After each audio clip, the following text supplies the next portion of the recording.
Hello Corepunk lovers, it's been quite a while since my last video. I had initially prioritized making videos about Prison Island and the new runes.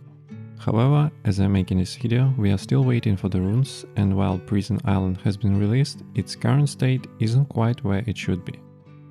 The developers agree and are actively making changes even as you watch this video, but I'll save all the Prison Island details for a dedicated video. While I can't provide the content I originally planned, there are some new features in the game that are just as important as the runes of Prison Island. The long-awaited marketplace, aka auction house, is finally here. Yet, it needs work to match the player experience of similar MMORPGs like World of Warcraft or LBN Online. For now, it's like early access feature in the early access game. So it's like double early access experience, haha. Though it's still in its basic form, the core functionality is here, and it's time to review it, discuss it, and explore ways to make the most profit from it. Let's begin.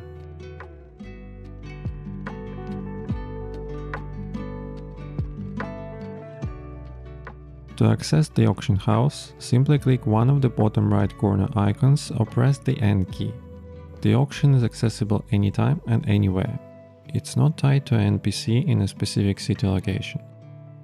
As mentioned by a Corepunk Discord participant, this contradicts the game's core principle of requiring preparation before accessing content, but I think it will change to an NPC-based system once it becomes a complete feature. The developers have stated that the marketplace will operate in a test mode for now to collect data, so if you are watching this video sometime after release, some features may have changed. Let's start with the marketplace features we have so far. The top left corner displays your account balance in ancient coins. Ancient coins are the market currency that replaces the skulls from scrags which players previously used for trading. You might wonder, why ancient coins? Why not just use gold? Well, it's hard to know for certain. Perhaps it's easier for developers to control the game economy with an actual item that can be stored in the bank or hero inventory and farmed in the open world or Prison Island. Unlike gold, ancient coins are trackable items. If something breaks in the game, developers can monitor the flow of currency. This is just my guess though. I imagine once everything is tested and polished, we may switch to gold currency for the auction house and player trades. Ancient coins function similarly to scrags in the past. You can sell them to NPCs to purchase recipes and synthesis fuel. How do you get them? They drop from almost all activities in the game. Farming mob camps with chests, defeating bosses, killing scrags, and exploring Prison Island. Another way to obtain coins is by selling items on the marketplace. When your items sell, the coins are automatically added to your marketplace balance. If you have coins as inventory items, you can deposit them at banks in Goldenfield or Riverrise City. Simply open your bank tab and use the icons in the top right corner. The green arrow deposits coins into your marketplace balance, while the red arrow withdraws them into your inventory for NPC sales or player trades. This process is free of taxes, and you can deposit or withdraw coins as often as you like. Next we have a search bar. It's straightforward. You type the item you'd like to buy and browse offers from different players. Under the search bar, you'll find item categories like resources, recipes, and consumables to help narrow your search. Let's say we are looking for mana vials. You can type the complete phrase mana vials to find them directly, or simply type mana to see all related items, such as the artifact mana phaser or tier 3 resource concentrated mana. Then you navigate through categories, click on consumables, then alchemy, and you'll find your mana vials. The right side of the bar shows the item, quantity, seller's name, and pricing. For each listing, you'll see two prices, the cost per individual item on the left and the total stack price on the right. Sellers can enable partial purchases, allowing buyers to select a specific quantity rather than buying the entire stack. This feature appears as a small gray box inside the item icon. You can also filter for partial purchase listing by clicking the Retails option in the filters above the offers. Another available filter lets you sort the item by item quality. While filtering options are limited at this moment, more will likely be added in the future updates. Last but not least, click on the item offer you want to buy. If the retail option is included, you can choose the quantity you'd like to purchase. When you adjust the amount in the pop-up menu, the price updates automatically. Without the retail option, you must buy the entire stack or nothing at all. After purchase, the items are automatically added to your inventory. Let's move to the Sell tab, which you'll find at the bottom of the auction house bar. To sell items, first place them in your backpack, then right-click to see the items icon appear in the top left corner of the Marketplace bar. Note that some items like Tier 3 runes can be sold right now. Don't worry if you don't see the item icon, as the game will explain why it can be sold. The number inside the item icon shows how many of that item you currently have in your backpack. You can set your desired selling quantity in the quantity bar. Above that, specify the price for the whole stack. Once you've set these values, you'll see all the details about your sale: price per item, posting fee, tax, and final income. If you want buyers to purchase partial amounts from your stack, check the box next to Allow Partial Sale. Simply press Sell and your pending offers will appear on the right side. To cancel an offer, click the cross icon next to it. That's everything we currently have regarding the auction house functionality. I've shared my suggestions for improving the auction house on the Discord page under focused feedback. Feel free to pause and read if you are interested. Some of these suggestions have already been implemented, so I encourage everyone with ideas for improving any area of the game to visit the Corepunk Discord page. The developers actively listen to the community, so don't think you'd be wasting your time. We shouldn't expect the game to become an ideal MMORPG by accident. We need to participate to make it happen. Now, let's explore how to make money trading on the marketplace. Instead of simply listing the best items to buy and sell, I'll explain the fundamental logic behind profitable auction house trading, a strategy that works across different MMORPGs. Let's start with the basics. To make money using the auction house, we need to sell items that are in high demand among players.